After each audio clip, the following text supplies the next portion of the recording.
E aí, galerinha, tudo bem com vocês? Na aula de hoje, nossa primeira após a nossa avaliação, daremos continuidade ao nosso assunto falando um pouco com vocês sobre núcleo celular. Gostaria de pedir muita atenção de vocês, já que veremos que o núcleo celular desempenha importantes funções na célula. Beleza? Esse assunto vocês podem encontrar no volume 2, capítulo 3, a partir da página 23. E o objetivo dessa aula é compreender a estrutura e a organização do núcleo celular e veremos também o que é cromatina e o que são os cromossomos. Começando então pelas funções do núcleo celular. Olha só, pessoal, costumamos dizer que o núcleo celular é a central de comando da célula, porque praticamente tudo que acontece na célula é comandado pelo núcleo celular, como por exemplo, o metabolismo.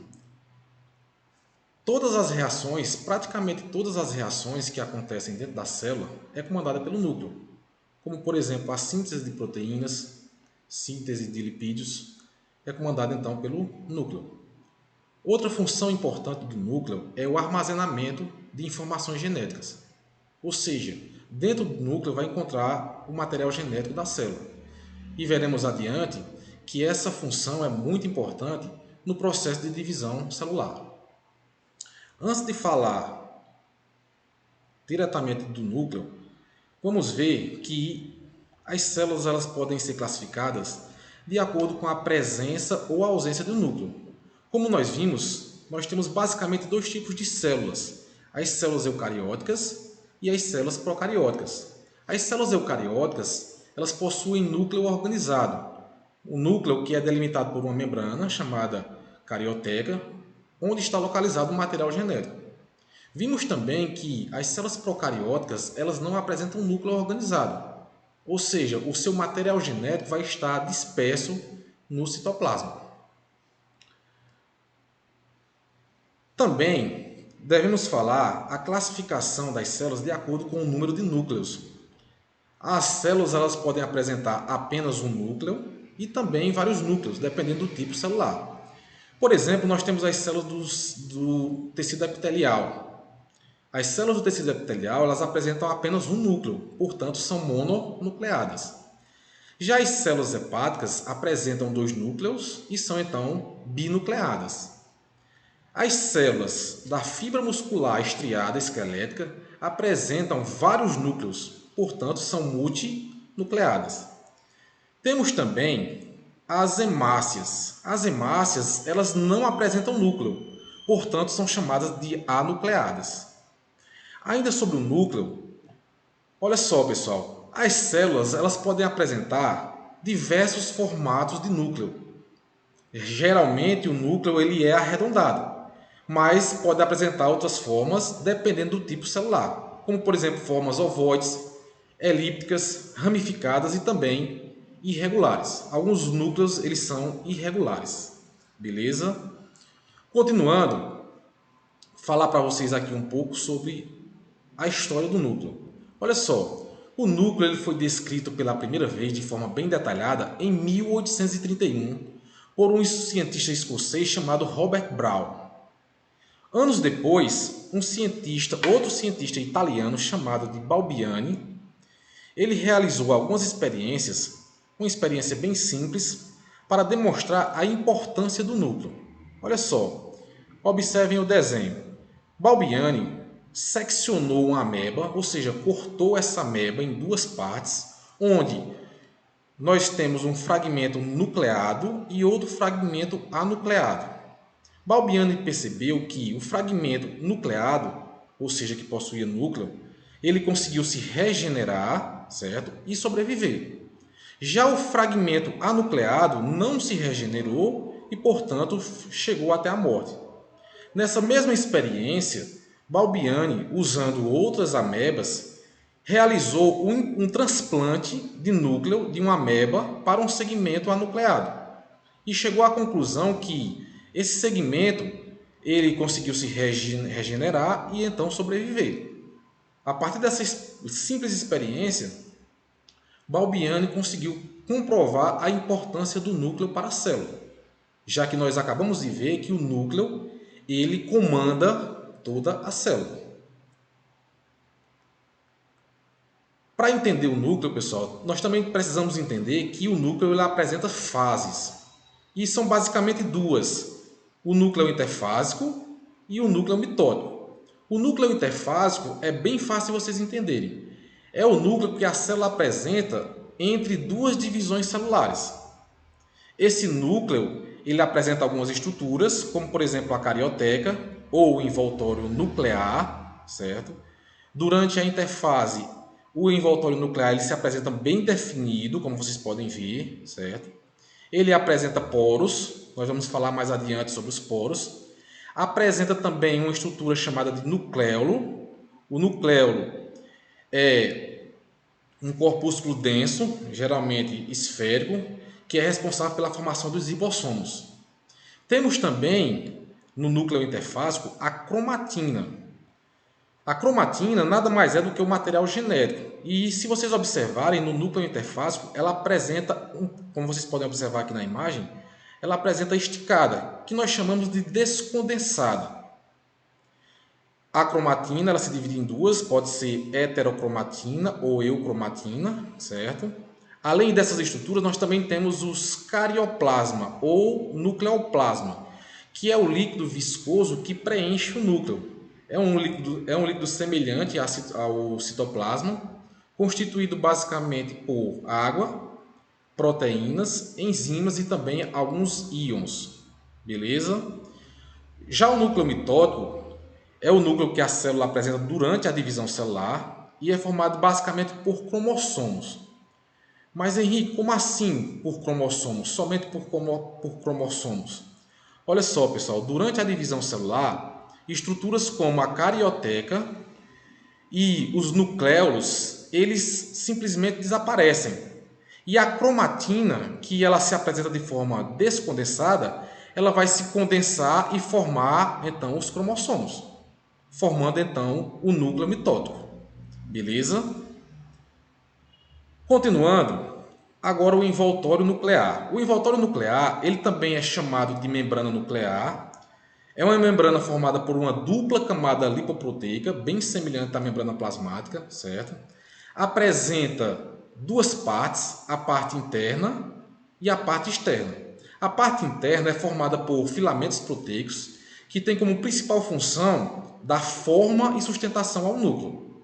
Já a parte externa ela tem uma característica de estar ligada aos canais do retículo endoplasmático granuloso e também tem a característica de apresentar ribossomos aderidos à sua membrana, certo? Outra característica da membrana nuclear é a presença de poros, como vocês podem observar na imagem. Cada espaçozinho desse aqui é um poro, certo?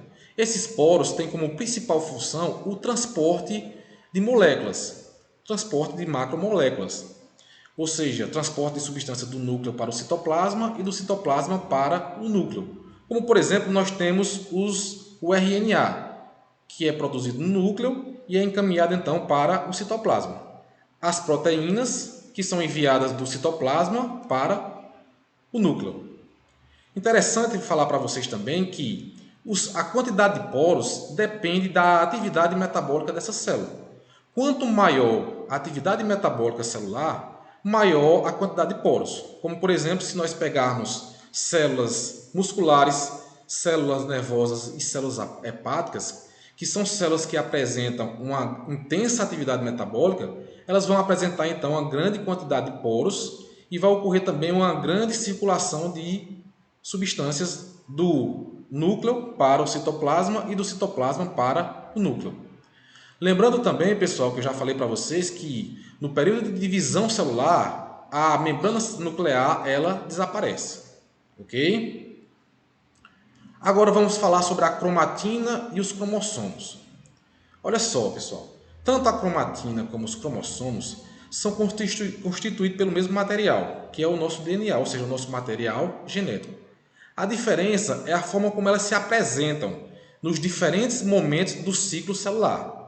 Então, olha só, quando o DNA, durante a interfase, o DNA se apresenta de forma descondensada, ele é chamado então de cromatina.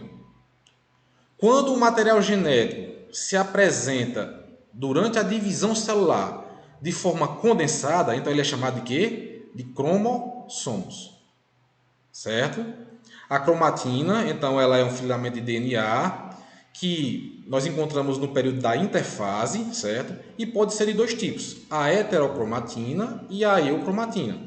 A heterocromatina, ela se apresenta mais condensada, como vocês podem ver aqui na imagem, e corresponde a essa parte mais escura no desenho. A eucromatina corresponde a essa parte mais esticada e corresponde a essa parte mais branca do desenho. A eucromatina, ela é mais compactada, é vista durante a interfase e não apresenta atividade gênica. Como assim, Henrique, não apresenta atividade gênica? Olha só, como ela se apresenta compactada, ela não apresenta uma face para se juntar às enzimas e produzir DNA. Ou seja, o DNA não produz RNA, certo? Pois seus genes estão o quê? Desligados. Já a eucromatina, ela também é vista durante a interfase, se apresenta de forma mais esticada, certo? E apresenta ação gênica, ou seja, os seus segmentos de genes estão ativos na formação então de quê? De RNA, que é um processo que nós chamamos de quê? De transcrição, certo? Eu acabei de falar para vocês que durante a divisão celular, as cromatinas, elas se condensam, formando filamentos mais compactos, que nós chamamos então de quê? De cromossomos. Mas como é que acontece essa compactação? Como é que a cromatina ela se transforma em cromossomos? Bem simples de vocês entenderem. Olha só, pessoal, observem aqui no desenho.